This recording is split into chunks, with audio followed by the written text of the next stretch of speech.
Do we need any more proof that the Ballon d'Or is a joke of an award?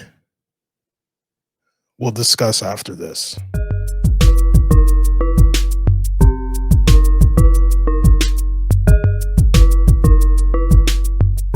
Henry!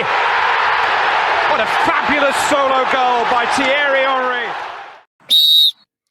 You know what? I'm not even going to discuss. Well, actually, you know what? Sorry. Welcome to another episode of the Futbol Weekly Podcast. I'm your host, Reginald Dino. We're not even going to discuss the Ballon d'Or. Joke. It's a joke. I never rated it as an award for the best player. It's a popularity contest. It's stupid. I don't how Haaland doesn't win this award, I'll never know, but whatever. Messi fans will argue left, right, and center that it should have been him for whatever reason. If I hear he won Copa America and World Cup again as the reason, 18 other players did the exact same. Rodrigo de Paul won the World Cup and the Copa America as well. He's Ballon d'Or. It's a popularity contest. It's stupid. Get rid of it. That's the last time you're ever going to hear me mention Ballon d'Or on this show. So, guys, welcome to another episode. I mean, it's jam-packed, this episode, for sure. There's a lot going on. We're going to discuss the Luis Diaz happenings in Colombia. We're going to discuss, if you were listening to the show last week, we're going to do our Ajax watch. Where's Ajax this week? We're going to talk about, we might get into La Liga. Champions League went on today, actually, too. I don't know if I'm going to recap that today. I don't think there's going to be enough time. We got to get into what happened against Arsenal and versus Newcastle. What a joke. What an absolute joke. And for anybody out there that doesn't think it is, wait for that part of the podcast. We'll also revisit what we talked about last week. I don't want to hear about Ange Ball until you've beaten someone other than Luton Town, Sheffield United, Bournemouth, beat Liverpool, but you should have lost because they were cheated, and you drew Arsenal. There's other couple of games in there sprinkled in there that were not so tough competition. They faced off against Chelsea last night. We'll recap that. And we'll also talk about something that came up in a discussion with a friend of mine, just organically out of the blue. And we were discussing something that I've said in my personal life, not on the mic, ever.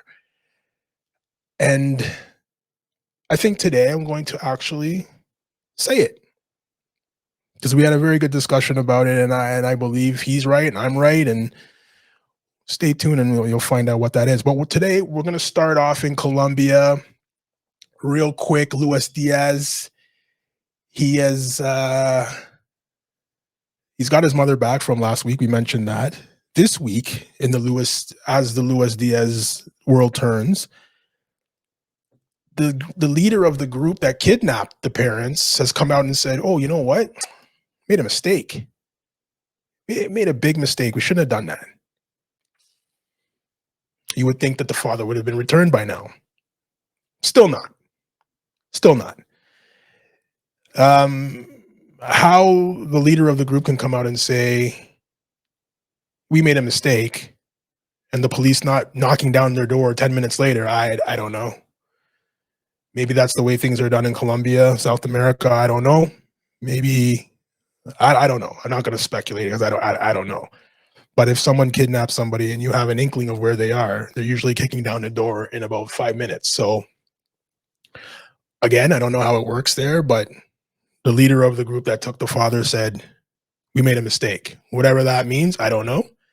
The only good thing that could probably come out of that is that Luis Diaz played on this past Sunday or Saturday and actually scored a 95th tying goal when Liverpool was playing Luton Town. Big point for Luton Town. Unfortunately, they were winning for 95 minutes of the game and drew to a Luis Diaz goal. So Luis Diaz being back with the team might bode a little well for what's coming up next, but stay tuned for the Luis Diaz saga as it continues and as it turns. Before we get into our Ajax watch, I want to talk about another thing that we mentioned on last week's show, an Ange Ball. Okay? mentioned it in the intro. I don't want to hear about, if you listen to last week's episode, I'll recap it very quickly. I don't want to hear about Ange Ball until you've beaten someone worth talking about. You've beaten Luton Town. You've beaten Sheffield United. You've beaten Bournemouth. You drew Arsenal. You should have lost to Liverpool. Like I said, there's probably a couple more teams sprinkled in there. It ain't City. It ain't Newcastle. It ain't United. It's not a big team. I don't want to hear about Ange Ball until after the next run of 6 games for Tottenham Hotspur, which come as Chelsea, City, Newcastle, Villa. I think United's sprinkled in there as well. There's 6 games. You know what? Let's look it up. I had to do this last week as well. You'd think I'd be a little bit more prepared. Put in Spurs, and San Antonio Spurs come up. Oh, Tottenham's next 6 games. Yes. Wolves, Villa, City, West Ham, Newcastle. Well, and Chelsea. Because they played them last night. So we have Wolves. It's not, again, like I said last week, this ain't the last year's Wolves. This is a pretty good Wolves team. Villa's playing well under Unai Emery. Man City is Man City. West Ham would be a tough game. And Newcastle. Newcastle will be a tough game. Don't get me started. Well, I'll be started soon. Don't worry about that. But I said, after the next 6 games, if you come out winning, I even 4 out of the 6. If you win 4 of the 6, you can tell me Ange Ball all year. And they fell at the first hurdle. They lost 4-1 yesterday to Chelsea. 2 red cards. Madison hurt. Center back got one of the red cards. The other center back did his hamstring. The left back got a red card, so he's out as well. Tough days. It's tough times at Tottenham. All the injuries came quick and fast, all in one game pretty much. First red card, Christian Romero. If he's not the hackiest player you've ever watched play in the EPL, wow, I shouldn't even say in the EPL because Jamie Carragher played in it. But if he's not one of the hackiest players you've seen in the last 4 or 5 years in this league, people used to say Granit Xhaka is a walking red card. Christian Romero is a walking, sitting, crawling, laying down red card. He could get a red every game. Every game he could get a red card. It was no different last night against Chelsea. He got a red card from a tackle that's out of this world. Stupid.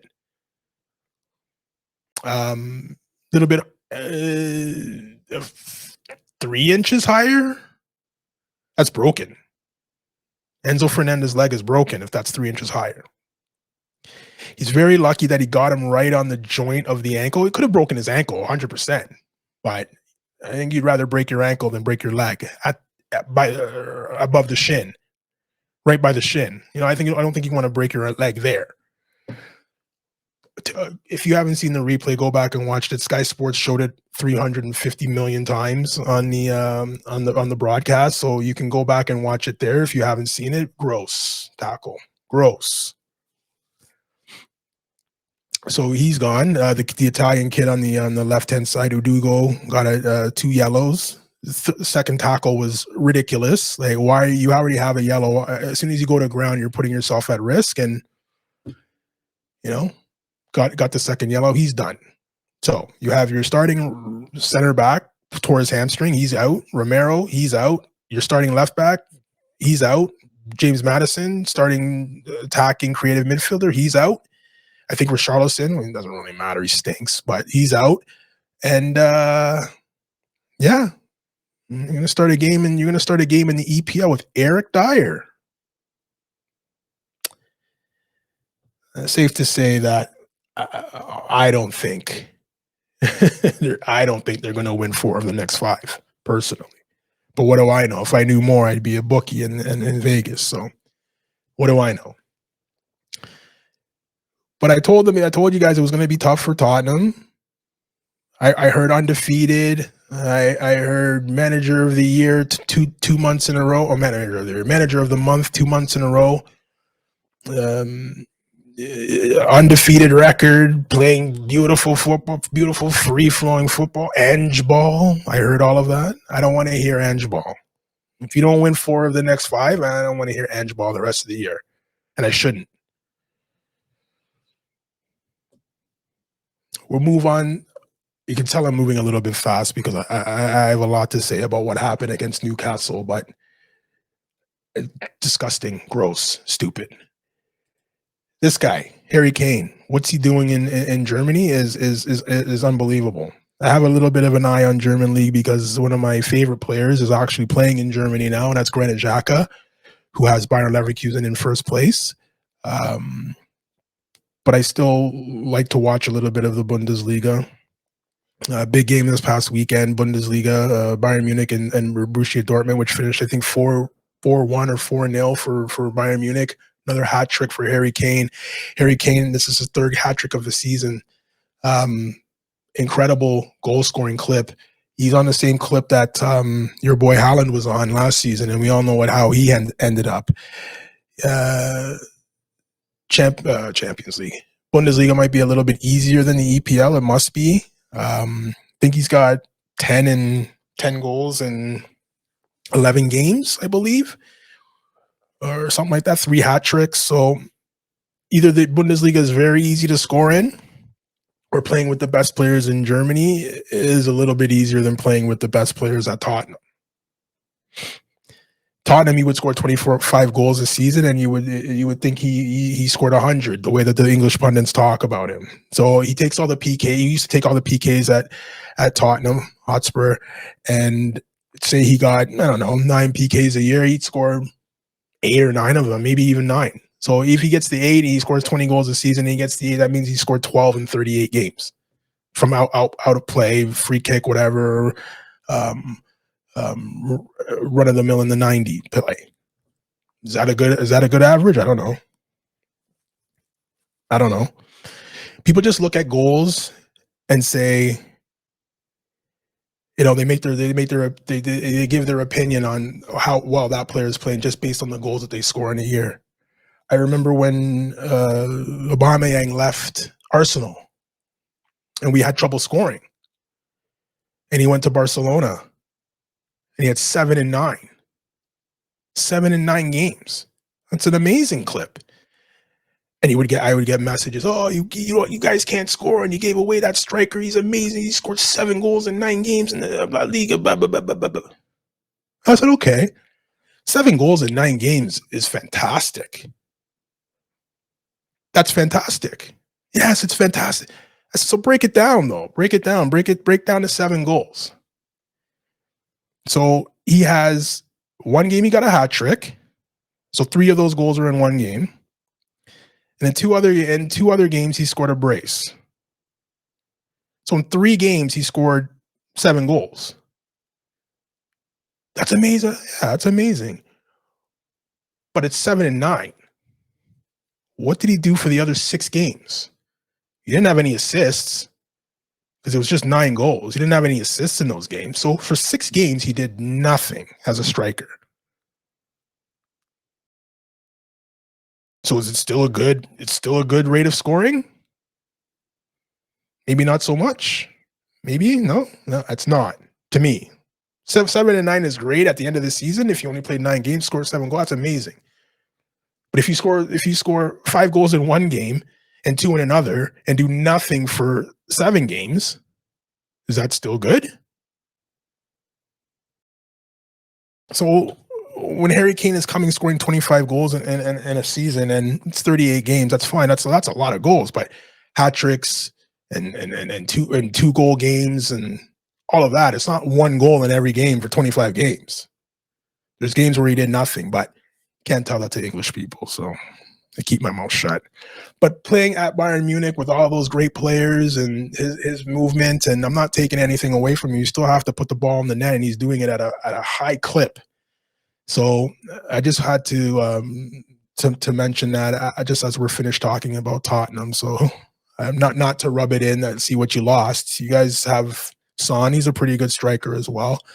But just had to mention what he's doing out in the Bundesliga. Speaking to a buddy of mine the other day, and we were just talking. It was actually the guy I'm doing the Instagram, the Fresh Footy Instagram page with, and we were talking about whatever soccer, and we got to Bundesliga. And he's like, you know what, Reggie? I said, what's up? He goes, popular opinion, unpopular opinion. I'd rather watch Bundesliga than EPL. And I was just like, oh my God, somebody else thinks there's a better league than the EPL. Holy smokes. For me, it's La Liga. I'd rather watch La Liga than the EPL. If you watched the marquee game of the last weekend was Arsenal versus Newcastle. That game was horrendous to watch. Horrendous to watch.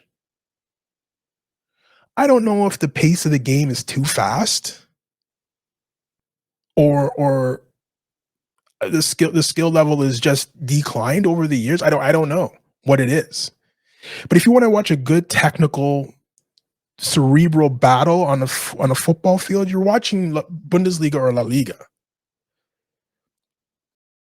If you want to watch a fast league where things are happening, bing, bing, bing, bing, boom, boom, boom, boom, boom, high press, boom, boom, boom, boom, all over the place, yeah, you can watch EPL. But that Arsenal Newcastle game was awful. If you're neutral, you're changing the channel. You're changing the channel on most of those games that weekend. Awful football. Tottenham Chelsea was awful technically to watch. There was one goal that Tottenham scored that was ruled offside. To me, it wasn't offside because the way that they're looking at the angle and drawing the lines, you're looking at it from an angle and you're drawing the lines on an angle. If you're looking at it straight, he's not offside. He can't be. Anyways, not getting into that. The game was awful to watch. Touch, goalies kicking the ball out of bounds, bad touches, just useless passing. Listen, I'm not dissing or crapping all over the EPL. It's still exciting. It's the league with the most money. It's the league with probably the most talent. Do the players want to come here because it's the best technical and the best league in the world? I don't know. Would they rather come to the EPL because the players, the owners pay you more than you would make anywhere else? Probably. Do owners like selling those players to the EPL because the EPL overpays for players? Probably. Mikhail Mudryk, that came from Shakhtar Donetsk, went for £100 million from Shakhtar to Chelsea. Is he worth that? It's probably overpaid by that price is probably inflated by 60 million. That's Shakhtar's best player, but you're going to overpay 60 million? Have fun. Then the player signs an 8-year contract there. 8-year contract. So Pochettino's stuck with this kid for 8 years. 8 years. That's tough. That's tough when you don't hit the ground running. That's tough. But you do have 8 years, I guess, to figure it out, I guess. I don't know. But getting back to the football, I mean, don't get me wrong. I watch EPL. I'm an Arsenal fan. I have to watch EPL. The only really good game that Arsenal has played this season where I was on the edge of the seat watching stuff happen and watching the away team play was Champions League when they were playing Sevilla. Or maybe one half against Man City. But we beat Sheffield United 5-0 the other weekend. And, okay, we had the ball for 80% of the time. Pass.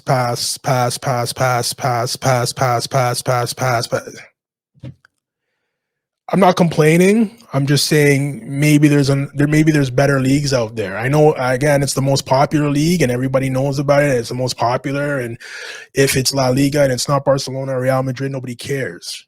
It shouldn't be like that. There's great games in La Liga. The best game I saw all year last year in all football competitions, I think, was Valencia Villarreal. That game was fantastic. Back and forth. But it's technical. It's off the ball runs. It's balls pinpoint, control pinpoint on your foot. When I'm watching EPL, it's just, I don't know. Like I said, I don't know if the game's too fast and it's going 1,000 miles an hour and it's just not enough reaction time for the players, but I don't know. I just don't know. So I always thought it that I'd rather watch EPL. I'd rather watch La Liga than EPL, but I never said it because I didn't want to hear the backlash. But I'm glad someone else thinks about it as well because they would rather watch Bundesliga than EPL. So there's that. I told you last week we're going to do a segment called the Ajax Watch. Last week, Ajax was in last place in Eredivisie. Let's see where they are now. Ajax Watch. Ajax Watch. Ajax Watch. Ajax Watch. Ajax.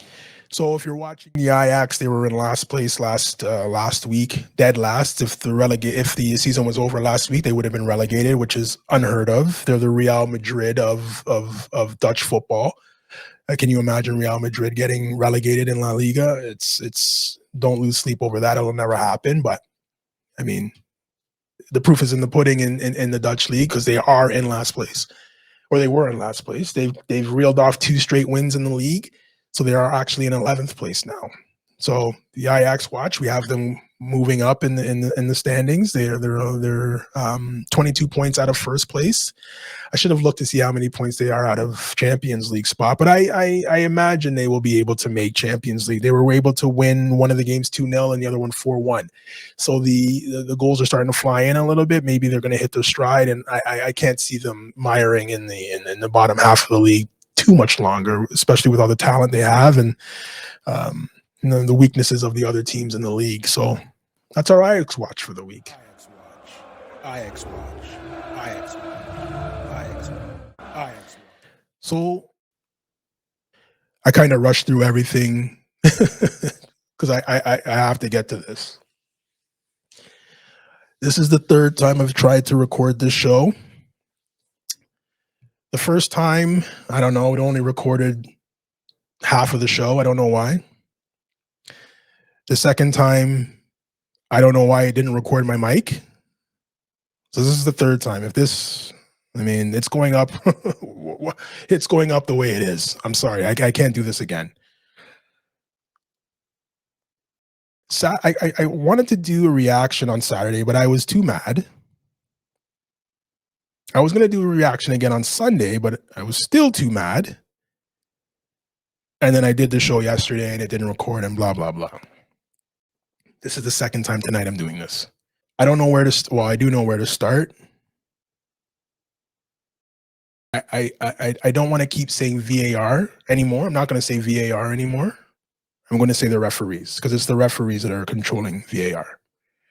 If you listen to last week's episode and some episodes from previous seasons, I've mentioned how to fix VAR or the refereeing behind VAR. I've told you how to fix it. There's one way to fix it. I've told you.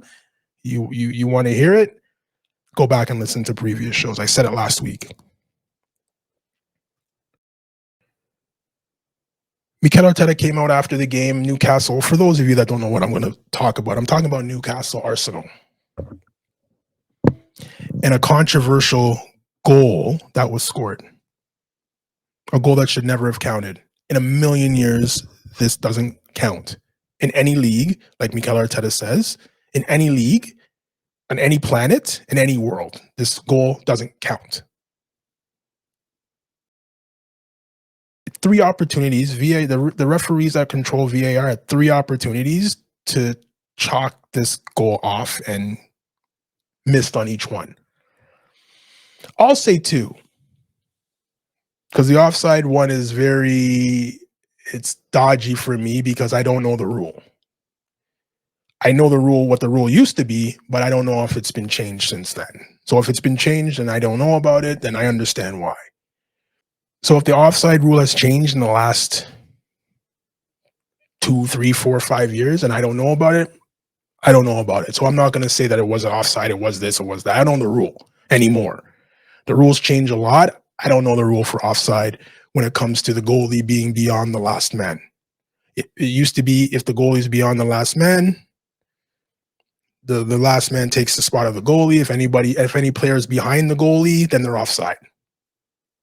That's how I viewed the rule. If it's been changed from 10 years or so, I didn't know. So I won't even talk about the offside. It shouldn't even have got to the offside.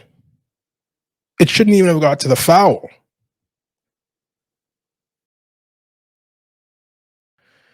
If you haven't seen the goal, go on YouTube and watch the goal. Watch the analysis. Watch it in real time in the game and listen to what the moron Gary Neville's saying. Like, I just feel like any ex footballer can become a pundit and just talk. And people are supposed to, well, he's a former player. He knows what he's talking about. It's not always true. It's not always true. Four worst pundits, on a side note, four worst pundits in football: Michael Owen, Gary Neville, Jamie Carragher, Rio Ferdinand. Not in any order. Unlistenable. Unbelievably bad. Anti-Arsenal to the maximum. When their teams are, Rio Ferdinand should be talking about Manchester United and how to fix them, but out of his mouth is Arsenal, Arsenal, Arsenal, Arsenal. Michael Owen should be talking about United, out of his mouth, Arsenal, Arsenal, Arsenal, Arsenal. Gary Neville should be talking about how to fix United, but out of his mouth, Arsenal, Arsenal, Arsenal, Arsenal, all the time. Go talk about Ten Hag. Don't worry about Arsenal. We're levels above you.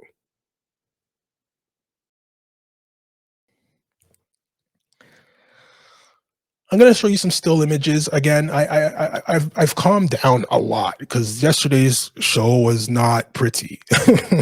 I did not post it because of what I said. I posted it because half of it wasn't recorded. I think I hit the mixer and the cable came loose and it didn't record into the machine, into the computer. So that's why I think, but very calm now. Very calm now. As I'm showing you the still images, I might get a little heated, but if you're watching and paying attention, you'll know why. First of all, what I'm going to do first, I'm going to show you. I'm going to let you listen to Mikel Arteta's rant after the football match. So, smart reporters get the manager after a controversial call like that and put a microphone in front of his face and ask him stupid questions. Do you think you deserve to lose that game? And then you wind him up and let him go. So we'll hear what Mikel Arteta said about what happened in the game. And then I'll show you some still images and you can be the deciding, you can see it for your own eyes and decide whether what I'm saying is nonsense or if I'm spot on. So here we'll start with Mikel Arteta and what he said in his post-game match, in his post-game interview, sorry. Yeah, we have to talk about the result because you have to talk about how the hell this goal stand up, and it's incredible. I feel embarrassed, but I have to be the one now coming here to try to defend the club and please ask for help because it's an absolute disgrace that this goal is allowed. It's an absolute disgrace. Why? You think it's a disgrace? Because it's not a goal. For many reasons, it's not a goal. For more than one reason, at least, it's not a goal. And it's too much at stake here. We put so much effort. It's so difficult to compete at this level. And it's an absolute disgrace. Again, I feel embarrassed. I've been more than 20 years in this country, and this is nowhere near the level to describe this as the best league in the world. I am sorry. Playing devil's advocate, there were pre-checks and the information back from the stock department. That makes it even worse. Even worse. It makes it even worse. You just need to see one image, it's a Fini. And you have any doubt, you look at the second one, and if this is a goal, okay, that's fine. They're saying they haven't got camera angles to prove one way or the other. I don't care, honestly. I don't care what they say. It's the outcome. It's too late. Whatever they say is too late. I don't want to be in the hands of people. But this is really the question, guys. The question is, it's not a goal. It's simple. It's not a goal. Simple. Sorry, for which one of the reasons? Sorry? For which Which one of the three reasons do you not think? Because for a goal to be allowed, there are certain things prior to that the ball hitting 1 meter from the goal that are not allowed in football. In here, in China, in Japan, in Spain, in Italy, and in Portugal, they are not allowed. That's what happens. Nothing. I have to stand here now and explain. And we lost 3 points today, guys. You know what that means? It's too hard. This league is too hard. It's too much at stake. It's embarrassing. I have to praise them. It's not in their hands. It's not in their control. I have to praise the players the way they play here and what they did and how much they limit Newcastle to what they did and how much we tried. So much. It's incredible the way this guy played with 21 years old, the way they play here, the way they competed against this team, because they're a top team. Incredible. So to get the game out of that like this, it's just, honestly, I feel sick. That's how I feel. I feel sick to be part of this.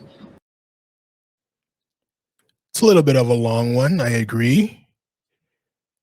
But what has he said in that clip that is incorrect? For me, nothing. I back what he says. And the club came out with a statement and backed what he said as well.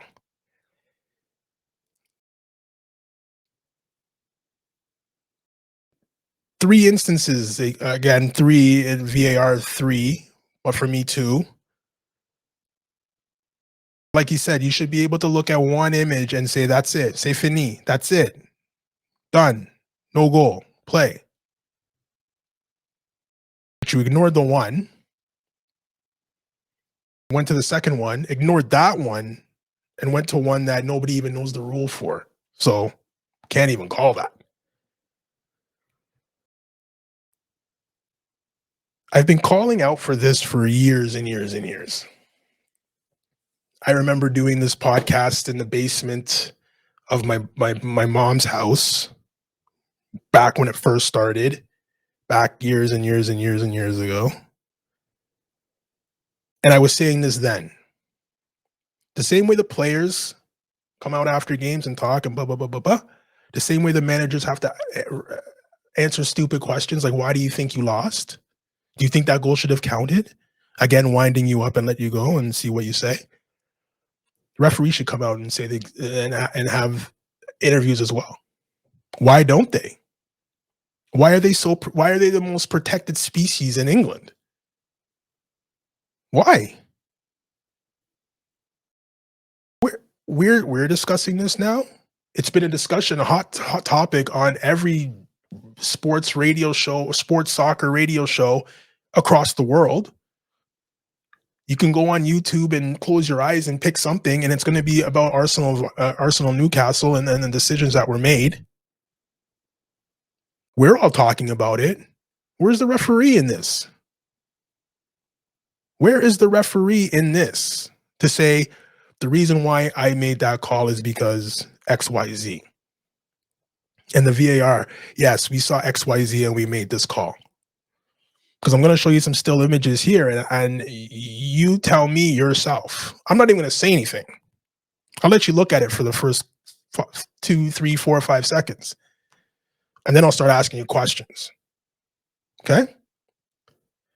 So for those of you that have seen it or haven't seen it, this is what we're talking about right now. Okay? Let me make this a little bit bigger for you guys so you can see exactly what I'm talking about. Okay, so I'll let you guys look at that. Nice jerseys there, 2 and 4. Nice. David Ray at 22. Yeah, beautiful jerseys. Okay, now let's look at the very top where that inside that big circle at the very top there. Does that ball look out to you? It looks out to me. So VAR will tell you it's inconclusive because VAR referees will tell you it's inconclusive. We can't tell if that's out. We don't have an image that can show us that this is out. People, you're looking at the image they looked at. This is the image VAR looked at to determine whether it was out or not. This. We don't have conclusive evidence that would allow us to say that the ball was in or out. This is the picture they were looking at. Okay? Now listen. If you want to be bad, referees, you want to be consistently bad. Every call's bad. every call is bad for every team because there's some teams in the league that don't get any VAR calls against them. I'm not making a conspiracy theory or a conspiracy theorist type of statement there. It's a fact. Some teams just don't get VAR calls against them. I'll leave it to you to figure out who they are. But if you want to be consistently bad, you just be bad for everybody across the board. I have no problem with that because there's a consistency to it. If next week Liverpool is playing whoever, Manchester United, I shouldn't even use Manchester United as an example, actually, because they got job too. Who? I don't know. Name a team. Cares. Aston Villa. And this happens again in Aston Villa, and you say this ball is out? Or sorry, you say this ball is in? No problem. The exact same thing. You say this ball is in? No problem. But they won't, because this ball is out. Okay. This ball is out. Sorry, this ball is deemed in. This ball is out. 2 weeks ago, this ball is out of play. You can see it in the top left corner here. Out of play. This ball. See, for me now, I use common sense here. If you're looking at the line, you can see a curve in the line where the ball is. The curve in the line tells me that the ball is on top of the line because the ball has to be completely out for it to be out. You can see the curve in the line, in the white line, on the end line, meaning that the ball is covering that. Ball is still in play. This was called out of play. This was called in play. This one was in play. Out of bounds, inbounds.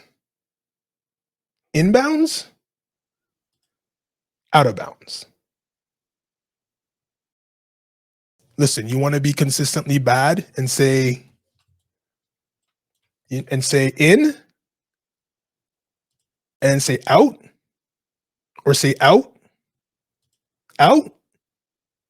in. You can't have this be out and this be in. This is Bizarro World backwards. I could feel my blood start to boil already because this is so stupid.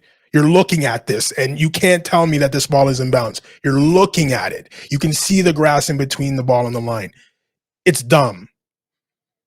It's dumb for you, a person that has VAR looking at this. It's moronic. It's stupid. It's idiotic. They're morons in England as far as refereeing goes. Morons. You have you hear Jamie Carragher, the stupidest pundit on TV. Jamie Carragher. VAR wasn't brought in to make 100% of the accurate calls. Of course it was. How stupid do you have to be to go back in time and make a mistake, go back in time to be able to fix it and make the same mistake again? How stupid do you have to be? How many times have you sat back in life, or maybe once or twice in your life, and said, you know what, if I could go back in time and fix that mistake, I do it totally different. And then get that opportunity to go back in time and make the same mistake you made. What am I supposed to call you? What am I supposed to call you? VAR was brought in to say, hey, you know what? You might have missed this. Go back and take a look. And then they said, you know what? Every single goal that goes in, we're gonna monitor it with VAR. We're gonna go back and watch it, make sure that everything was kosher. How you can go back in VAR and to make sure everything's kosher and tell me that this ball is in bounds? I don't know. You should be able to go back in time and fix that. And say that ball looks out of bounds to us. Go to the monitor and check it yourself. Any referee that goes to the monitor and sees this will say, yeah, that ball looks out of bounds. No one has to convince you it's out of bounds. Look at the picture and see. If this ball was a little bit over here and you couldn't really see if it, no problem. If you can't see it, I get it. You can't see it, fine, whatever. You can see space. You can see green grass in between the line and the ball. This is easiest call you can make when you have the ability to watch it in still motion. Still motion. That's crazy oxymoron. If you watch it in still pictures, you can see that it's out of bounds. This is crazy. Liverpool fans that I have, Manchester United fans that I know, Liverpool fans that I have in my life, even other teams of other leagues in other leagues are messaging me and calling me saying, "What the hell is that? What happened?" What can I say? I don't know. Morons. That's the first one. So it's like Mikel said, first image you watch, that's it. It's over. Ball's out, no goal. Okay, so VAR official says it's not out of bounds. There's no conclusive evidence that it's out of bounds. Oh, okay. You go here. Player keeps the ball in. Keeps the ball in. I'm doing air quotes because you can't see. Keeps the ball in. Crosses it, and this is what we get here. I have an attacking player with one hand in the base of his neck, of the defender's neck, and another one on the back of his head, pushing him over. That ball comes and hits him and goes straight to the other guy that's standing in the picture in front of the goal, and he taps it in for a goal. Is this not a foul? Is it not a foul? During the game, Gary Neville, the brainiac that he is, says, quote, I shouldn't quote, paraphrase, I should say, because I don't know, his vocabulary doesn't mesh with mine. So it's not a foul for me because Gabriel was already falling down at the time. He was already stooping down, or not falling down, stooping down, bending down at the time. That's why it's not a foul for him, because he was already stooping down. Does this look like he's stooping down right now for you? Two hands in the back. For me, and believe me, guys, I'm very calm right now. I wish I could have shown you yesterday's show. Very calm right now. And I'm trying to be calm. But if you watch the goal, watch Joelinton, the guy who's fouling Gabriel right here. Watch him. He looks like the guy, he looks like the cat who just swallowed a canary. He looks like, oh my God, they're going to call this back because I pushed this guy over.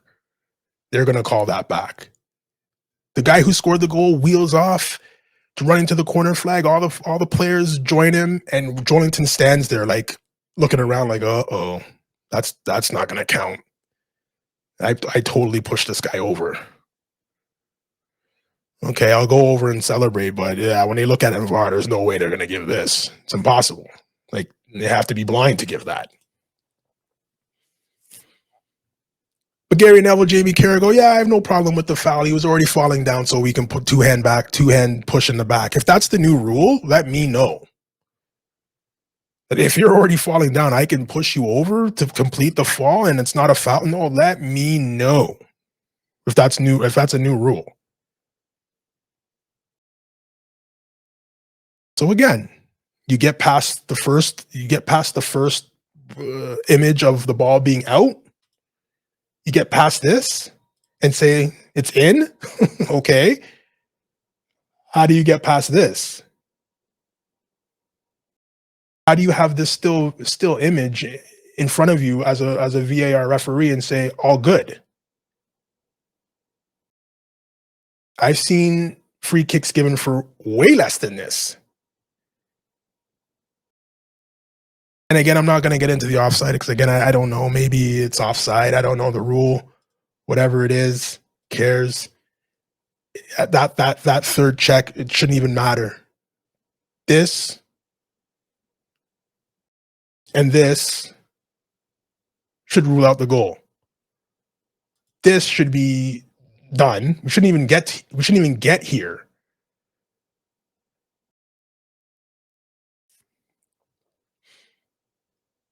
And don't even get me started on this, because I thought every foul that's around the head and around the neck and the head is violent conduct and a red card. That's what I thought. So now, I guess, by the laws of the game, you can wind up a forearm shiver right to the back of somebody's head from behind and get away with it, because the VAR referee looked at this as well and said, play on, no foul. Go back and watch this in real time. It's premeditated.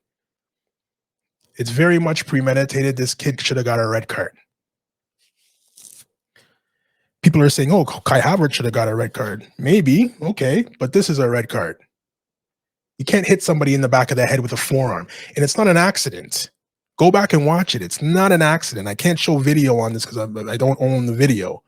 So I can't show the video. I would love to, but it's premeditated. It's you guys played a 1-2 around me, and I'm not happy with that. As he's playing the ball away from him, he comes from behind and just gives him a forearm to the back of the head. VAR looked at it and said, not even a yellow.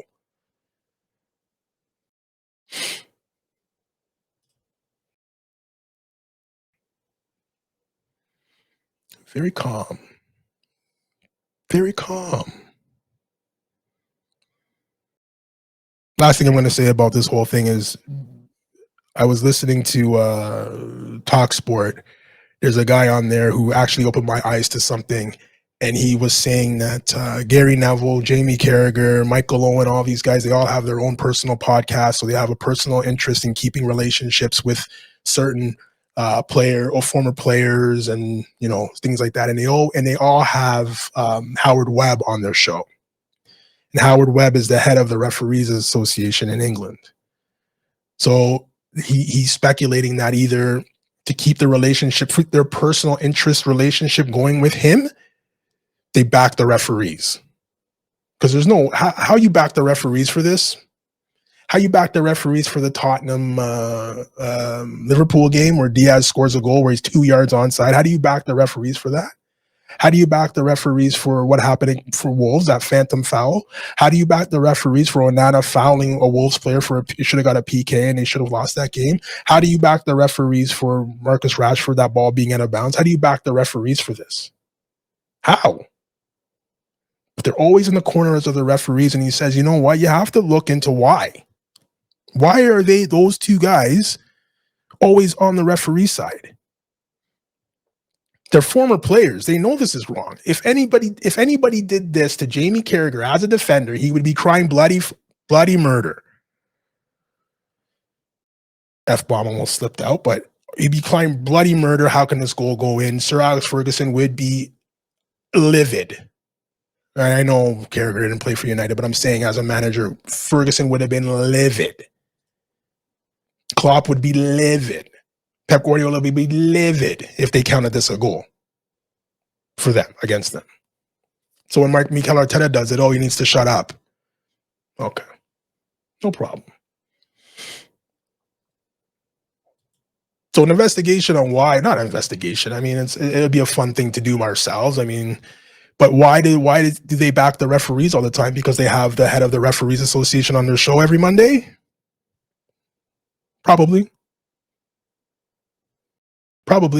Because if you're worth your salt as a pundit, this can't be in. And to agree that there's no conclusive evidence. I was watching one of the not review shows, but halftime shows or post-game shows, and Ian Wright was there, former Arsenal great. Well, Arsenal great, former player. And he was listening to, I think, one of a former ref saying to Dermot, I think it was Dermot, what's his name? Dermot something. I forget his name. And they're looking at this same image that the VAR referees looked at. And he's saying, Dermot, come on, this ball's out. Well, there's no, and he's towing the company line, former referee. Well, there's no conclusive evidence showing it. And he's like, well, can you see the space in between the ball and the line? On this frame, yes, I can see the space in between. So how can you say that there's no conclusive evidence that it might be out? Oh, but what they looked at, but this is what they looked at. And then it's just awkward silence after that, but whatever. Righty was, you can see that he wanted to argue, but it was just like, you got to be professional because you're on TV. I'm going to say my piece. And then if whatever nonsense you want to say after that, we'll talk about it after the show over a beer because you're stupid and you're wrong. So that's my view on what happened. I mean, so frustrating. Mikel Arteta said it the best, man. You work all week. You start Monday. You know, you have a game plan, you work on a game plan, you watch film from the last 4 games of the team you're going to play, and you break down little situations and you say, okay, if this happens, this is what's going to happen. When this player does this, blah, blah, blah, you find the little nuances in their team and you break down the film and you have individual player meetings. When you're on the field, this is what this guy's going to be doing. We're going to practice this, da, da, da, da, da. And you have individual meetings with each player that's going to be a player on the starting 11. And then you go out on the field and you practice it for a week. And then you come on Friday, the day before the game, and you have a meeting again. We all know what we're doing. Yes, we know what we're doing before the game. You go a little pregame before the game. You have a little meeting before the game. You guys know what you're doing. Yeah, we go and warm up. And you come back in again to the dressing room. We talk about it again. You know what you're doing. Yeah, I know. And then the referee does that. It's a week down the drain. I think one of the quotes he said is that we're wasting our time.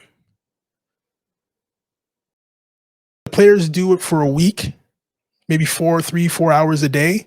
The coaches are there after the players leave watching the film, before they get there watching the film, making sure everything's, that's taking away from his family for the referees to do that.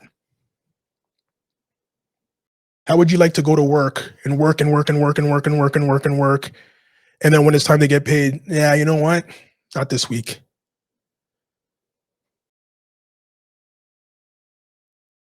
It's a big waste of time. And I feel for, not just if this happened to anybody else. I felt bad for Liverpool. I did. And I hate Liverpool. I felt bad for them. They got robbed. Anyways, if you haven't subscribed to the podcast on YouTube, very calm. If you haven't subscribed to the podcast on YouTube, hit the subscribe button. Hit the bell. Hit the bell. So whenever time a new episode comes online, you'll get a notification. If you haven't subscribed to us, we're on all of these things here: TikTok, YouTube, Twitter, Instagram. We're on all of them. Spotify, Apple Music, Amazon Music, Stitcher, TuneIn, Player FM will all be up next weekend. The work is 85% done. I'm going to do the last 15 over the weekend. By the time the next show airs, you'll be able to hear it on all those podcast streaming platforms. So guys, again, if you haven't subscribed, it's free. It grows the channel, lets me know people are watching, lets me create more content for you guys. I love doing it. I'll do it if no one watches, but I think you need to hear what I have to say. So just subscribe. Okay, guys? We have a game next week. I don't even know who Arsenal plays. There's big games next week. Champions League is this week again. So we'll recap Champions League and the weekend that was next weekend on Monday. Guys, thanks for watching. Take care. This is in bounds. It's unbelievable. Unbelievable.